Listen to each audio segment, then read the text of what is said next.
What's up, guys? Jacob here, making another video.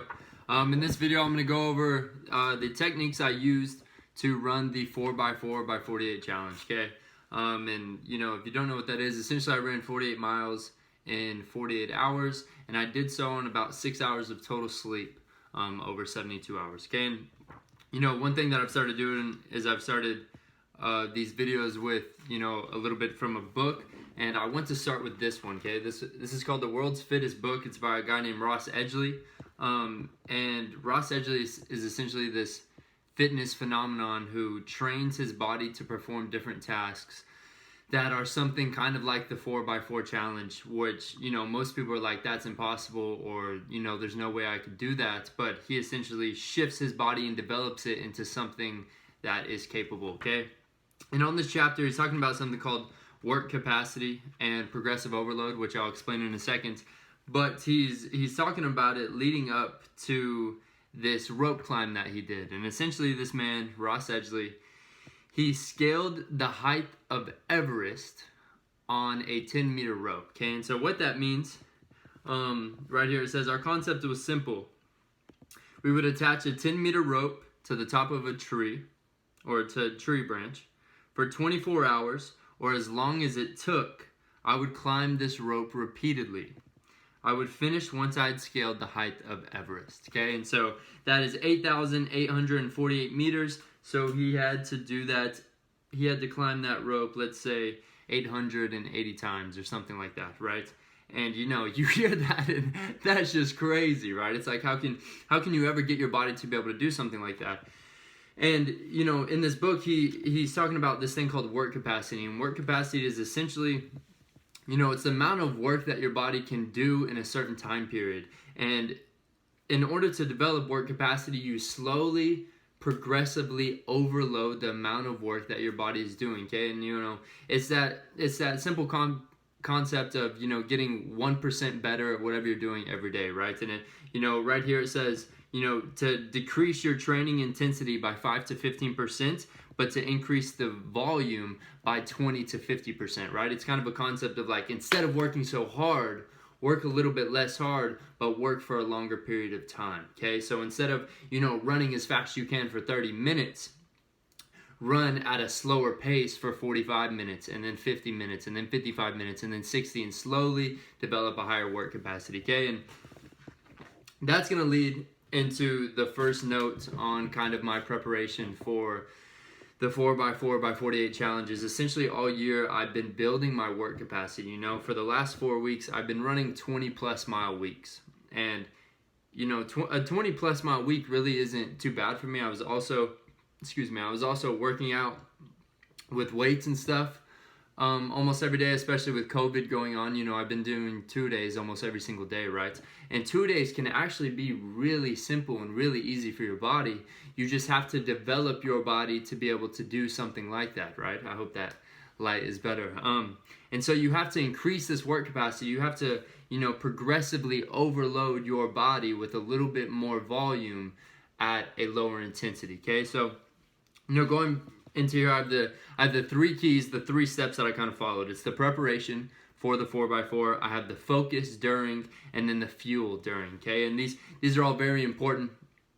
The first one, preparation. I had 20-mile weeks for about 4 to 5 weeks going into it, okay? That last week, right before I knew I was going to do it, I took some of those miles and I made them more walking miles, okay? I went for more walks as opposed to runs to make sure that my body was still moving, but that the impact was less, especially on my shins and on my knees, because I've had shin splint issues in the past and in the recent past, like a couple weeks ago, but they didn't bother me at all during this. And then also I've had tendonitis issues within the last year, and luckily that didn't flare up either, okay? And those were the primary 2 things that I was worried about.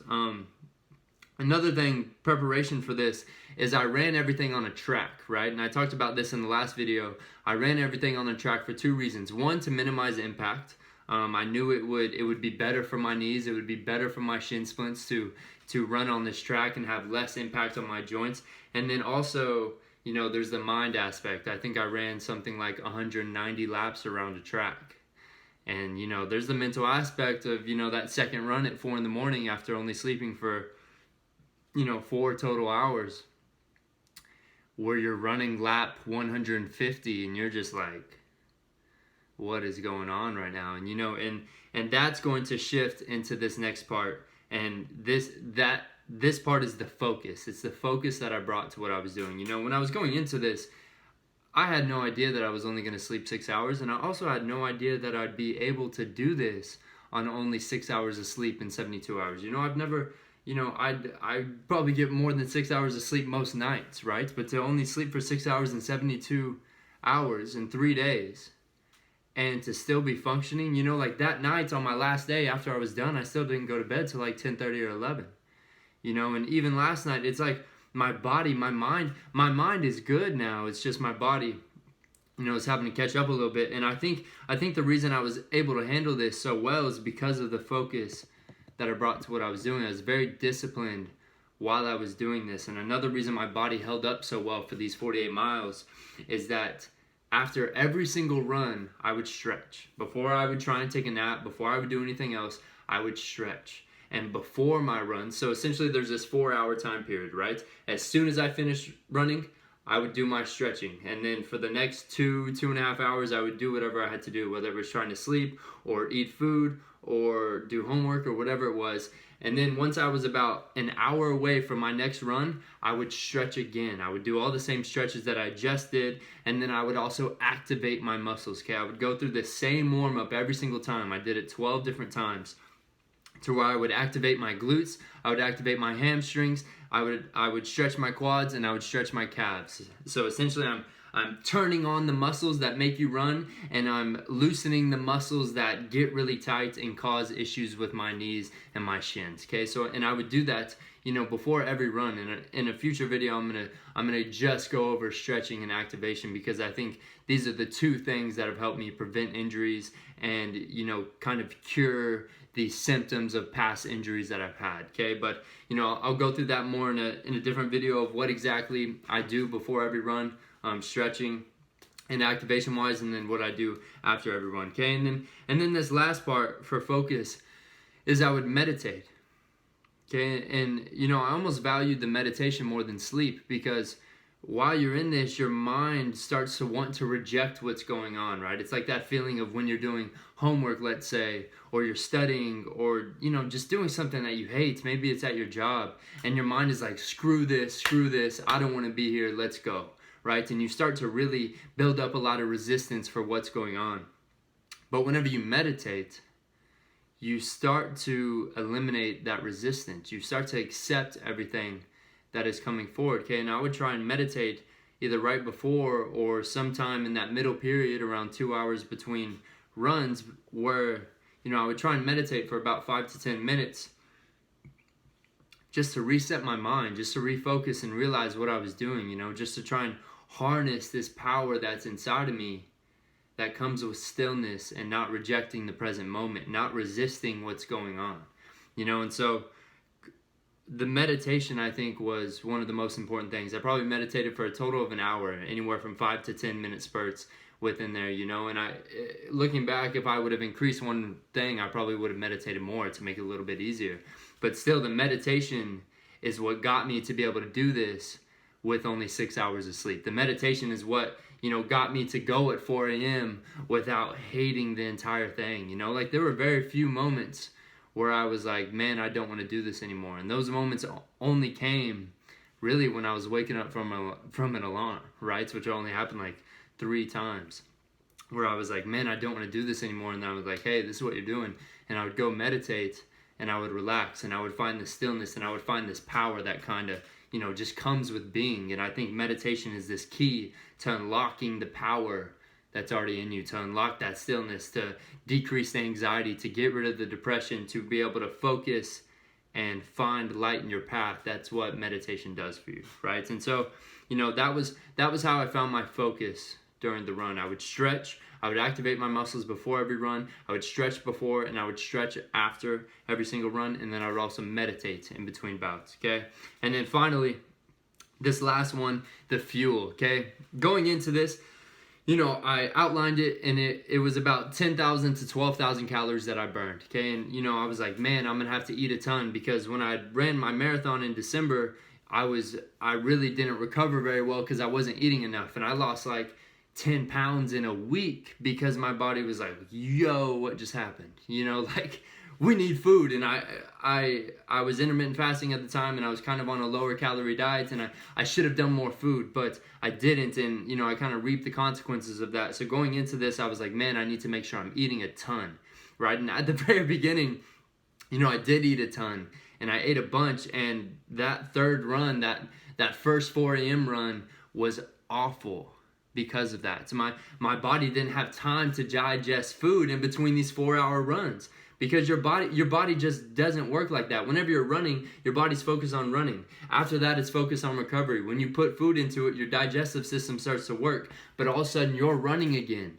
So your digestive system doesn't have time to get that food going. It doesn't have enough time to get it through you, you know. And I was having power bowls, I was doing all these things, and it was just stacking on top of itself, and it, you know, it caused a really, you know, really not fun 4 hours after that 4 a.m. run, in terms of like having to use the restroom because my body didn't process it well. And so, you know, I probably used the bathroom like 4 or 5 times just in that 4-hour range because my body didn't have time to prep for it. So from that point on, I was like, oh no, I need to kind of reset. And I was like, okay, what are the most important things during this? Hydration is going to be key for your body, okay? On top of that, electrolytes are going to be crucial for your body to be able to function like this. And then sugar. You need sugar for energy. You need sugar for fuel, okay? So what I started doing is I went and I had bought these 2 coconut waters, these 2 big things of coconut water, and I drank them, and, you know, that was my hydration, that was my electrolytes, that was my sugar. And I was like, man, these are the secret right here. Because I tried to eat a bunch of fruit, but my body was rejecting anything that was acidic. You know, my favorite fruit is mango, and my body was like, no mango. I tried to have mango at 4 a.m., and I thought, you know, I was going to have acid reflux. It was so bad, and so I was like, okay, all I can have is coconut water right now. And on top of that, I was eating a ton of honey, you know, and I'm not talking about the honey that, like, you squirt out of a bottle. I'm talking about pure, raw honey that you have to take a spoon and you have to eat it. And I was probably having a spoonful or maybe 2 of honey before my runs, and then a spoonful after my runs to be able to replenish my sugars. Okay, I had to make sure that I had energy. Those are the main things. Is I had coconut water and I had honey. Those were the 2 things that I had. You know, before this, I was drinking a lot of coffee. You know, or a cup a day, or, you know, a cup and a half a day, or whatever.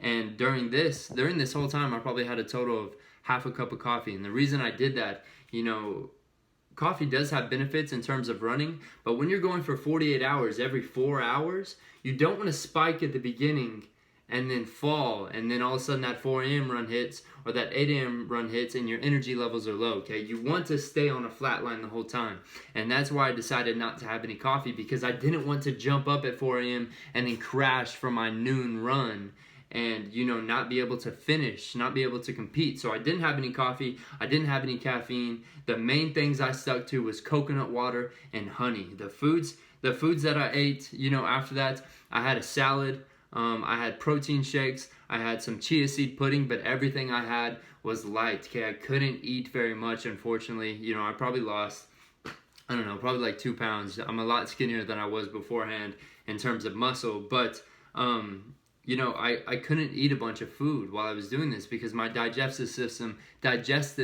just didn't have time to process it, okay? So, you know, going back through fuel, coconut water was the main key. Water also, just a ton of water, a ton of coconut water, and then pure raw honey. This is unfiltered, this is unheated, it is pure honey. You have to eat it with a spoon, okay? You can buy it at H-E-B or wherever it is, you know, and it has the beeswax, the pollen, the nectar, all of it in there, and it gives you a ton of energy, okay? I learned that from Jesse Itzler, who is one of the people that inspired me to do this run, okay?